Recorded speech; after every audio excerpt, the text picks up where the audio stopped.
Well, I can't begin to tell you how happy I am for our team, our seniors, to get the chance to work with them more and continue this season is an incredible opportunity.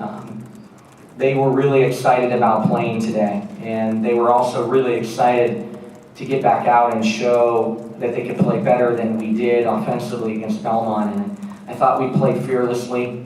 I thought we took shots, and it was really nice to get Laren attacking and have some things happen for her. She had an incredible first half. But that is a very, very talented and experienced team that we beat. We competed on the boards well enough to win against a team that's second in the nation in rebounding margin and just absolutely dominates opponents at times with second chance points and rebounds. We stopped a premier player in this country at the 4 position in Plouffe and really made her work and have a tough night. But we knew that team wasn't going to go away. Katie Young's the other outstanding senior on that team, and it's no fluke that they made those threes down the stretch and had a chance to win, because they never quit fighting in every game you watch on film. But really excited. 2 years ago, 6 wins, and now we're going to the 3rd round of the WNIT, and can't be happier about that. I know the WNIT doesn't call it the Sweet 16, but we're the first team to advance in a tournament that has 16 teams left in the country. So it's a big step for our program. Put in perspective of what 20 wins means to this program. There is now only 4 teams in the history of Indiana women's basketball that have won more games than this team. And I'm proud of that. And each one of those 4 only have won 21. So it's a huge milestone for a program to win 20 games, and I'm proud to be a part of this team, and I'm proud the seniors are a part of it because they've given us everything. Coach, what do you learn from your team from this win today? They were tough, but they liked some dramatics. Like I asked them, could we have made that a little easier? But we challenged them, and Simone DeLoach rebounded and competed. She heard for 24 hours how good this team was rebounding, how physical this team was, and she competed. Tabitha played hard and really dedicated herself to the defensive end of really guarding Plouffe, and sacrificed some probably offensive opportunities because she really worked hard at the defensive end. And our freshmen, I mean, I kept telling Taylor, I don't care if you haven't scored, I don't care if you haven't made a basket, you are going to make a huge one. And she did. And she fought off, she'll have a big time black eye tomorrow, and she fought off that, kind of bruise and injury and made a big basket. So they're starting to show toughness that I'm not sure we had in November, and I'm really proud of them. Coach, what are you thinking when you guys have that 22-point lead that you open up in the first half, and how do you try to keep the team focused? We kept on talking about 4-minute battles. We kept on talking about their runs, and we showed them film of 4-minute stretches where they scored 15 points in 4 minutes. We showed them a stretch where they scored 20 points in one 4-minute stretch against a very good team. And so we talked about how explosive they are, and we wanted them to go 2 by 2 by 2 because that's a big way to come back, was those threes, and they got those threes late. You can see how explosive they can be. But we kept talking. They were going to make runs. They were going to make runs, and we had to try to stop those runs. Alexis makes, that big steal at the end of the Belmont game and then the rebound and free throws tonight. How have you seen her mature, as the season's gone along, or is that something that's just kind of within her, is that kind of maturity late in games? She is the most even-keeled player that maybe I've ever coached, and she never seems to get bothered by the moment. But a lot of the credit goes to her. She has put more time in than any other player on foul shots. She works constantly with my coaching staff outside of practice time to become a better foul shooter. And so those were big foul shots for her. The other story within the story tonight is her and Brooklyn Pomeroy were a great 1-2 combination in high school. It came down to Marquette and us for Alexis Gassian, and she picked us. So, you know, there's some pride going against a team you almost went to. There's pride in going against a high school teammate, two very, very talented players. And so, you know, I'm really happy for Lex that she makes those big foul shots and makes plays down the stretch, because Brooklyn really is a talented player for Marquette. Are you happy for a player like Sasha Chapman with this win today? Absolutely, and you know, even what I'm more happy than anything about Sasha is she was a starter for almost all non-conference, or all of non-conference. She had an incredible non-conference. Simone got rewarded because she's a better rebounder and a more physical defender.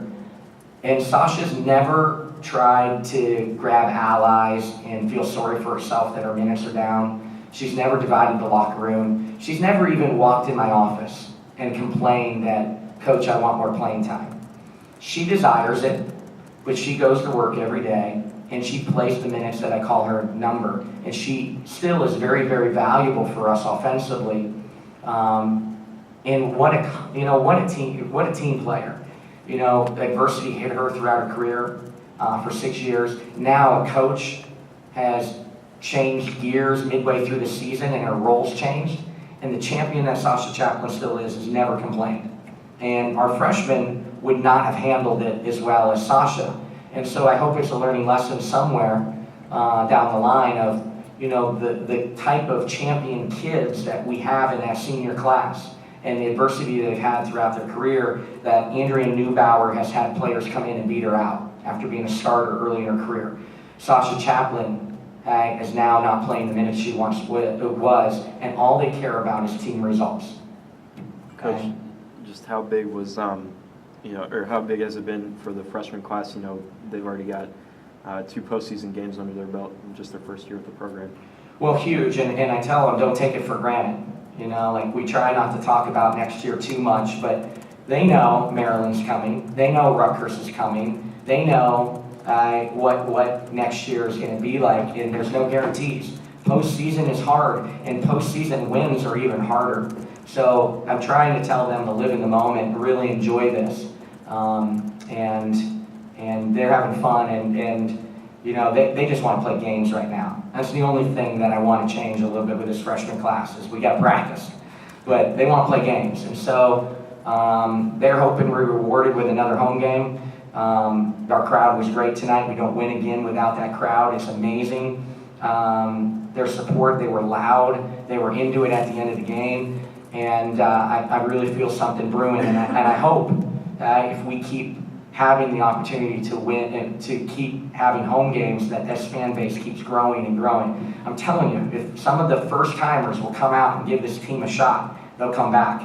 Indiana loves basketball, and we're giving them good basketball right now, so I hope we keep getting more and more. To follow up on that, how much do you use kind of this template, especially playing the Thursday, Saturday format, as kind of preparation for hopefully where I'm sure you want to be in the future? Absolutely. You know, we have been good and poor on one-day preps, and this was a one-day prep, and we threw a lot at them. In the 24 hours to get ready for this game, and they handled it. We did not handle a one-day prep early in the year against Purdue very well, but we did against Minnesota, and so we're learning. We're learning with this amount of games that we have to play in a condensed season in non-conference, and then sometimes the hand that's dealt in conference play. You have to win on some one-day preps, and you have to in the tournament. If we're 0 in my career right now in the Big Ten tournament. You have to win in quick turnarounds, and hopefully this will keep, you know, being a good teaching point for us for the Big Ten tournaments in the future also. Is this the best crowd that you've coached in front of here in Indiana? Loudest, and certainly not the biggest. I still think we got big ones in us, but certainly the loudest, and really willed us to the end there. You know, that's a very scary finish. We were going to foul intentionally on the out-of-bounds play, but we wanted to take a little bit more time off the clock. But we fouled, and it was a good thing because they got the Plouffe. We wanted someone else to have to score that last basket other than Plouffe, and fortunately, we got a miss and we got a big rebound. What were Let's you do the doing? last one. I guess just how big was, Lauren's 33 tonight? And just how does that, help the team going forward? Well, it's a big credit to her that she was aggressive and she hunted for shots. I thought she was tentative against Belmont, and we told her she could have had a Virginia Tech type night against Belmont, and I didn't see the swagger, but I saw it today in shoot around. She was really making shots in shoot around, and when we got her off to that start, like it was, I looked down at the stat sheet and went, oh my gosh, she has 16 points, and it didn't feel like we were very far into the game. And then all of a sudden she had 20, I think, by halftime. So she put us on her back. We thought we could get penetration, but I thought she was going to have a big assist night. But she was getting such good penetration that she was getting to the rim. And she hadn't got to the rim against some Big Ten teams like that for a while. So it was really good to see. Thanks, guys. Thank you.